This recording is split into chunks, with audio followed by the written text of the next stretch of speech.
أحبابي، هل سمعتم في التاريخ أن رجلا بلحيته وكمال عقله وجمال هيئته وقوة بنيته وعدم حاجته أو فقره، هل سمعتم أن رجلا بهذه الصفات لبس ملابس من البلاستيك أو النايلون ثم نزل في بيارة من البيارات؟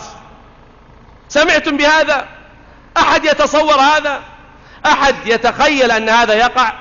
رجل بسمته، بوقار لحيته، بجمال هيئته، بقوة بدنه، بعدم فقره وفاقته، بكمال عقله، بتمام علمه، ينزل مختارا إلى بيارة مجاري، مستودع قاذورات نزل فيها. لماذا؟ لأنه كان رئيسا لإحدى مراكز الهيئة وحقق مع أحد السحرة، ولما أوسعه أدبا اعترف الساحر أنه لا يتعامل مع السحر إلا برمي المصاحف في القاذورة، في البلاعة، في البيارة. قال: كم رميت من المصاحف؟ قال: كثير لا أدري. فأخذه مكبلا إلى أن ذهب به إلى البيارة التي كان يرمي فيها المصاحف، واستدعي الصهريج وايد شفط مجاري، وشفط الماء حتى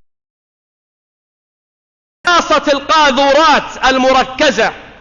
فنزل رئيس الهيئة مع زملائه كلهم يتسابقون، فنزل بنفسه والكمام على أنفه وفمه وأخذ يقلب. قال: والله ما غابت الشمس إلا وقد أخرجنا جميع المصاحف من البيارة. من يفعل هذا يا أحباب؟ تعظيما لله ولكلام الله وشرع الله. ثم يأتي السفلة يتكلمون عن رجال الهيئة: إذا عير الطائي بالبخل مادر، وعير قسا بالفهاهة باقل، وفاخرت الأرض السماء سفاهة، وفاخرت الأرض الحصى والجنادل. وقال السهى للشمس: أنت ضئيلة. وقال الدجى: يا صبح لونك حائل. فيا موت زر إن الحياة ذميمة، ويا نفس جدي إن دهرك هازل.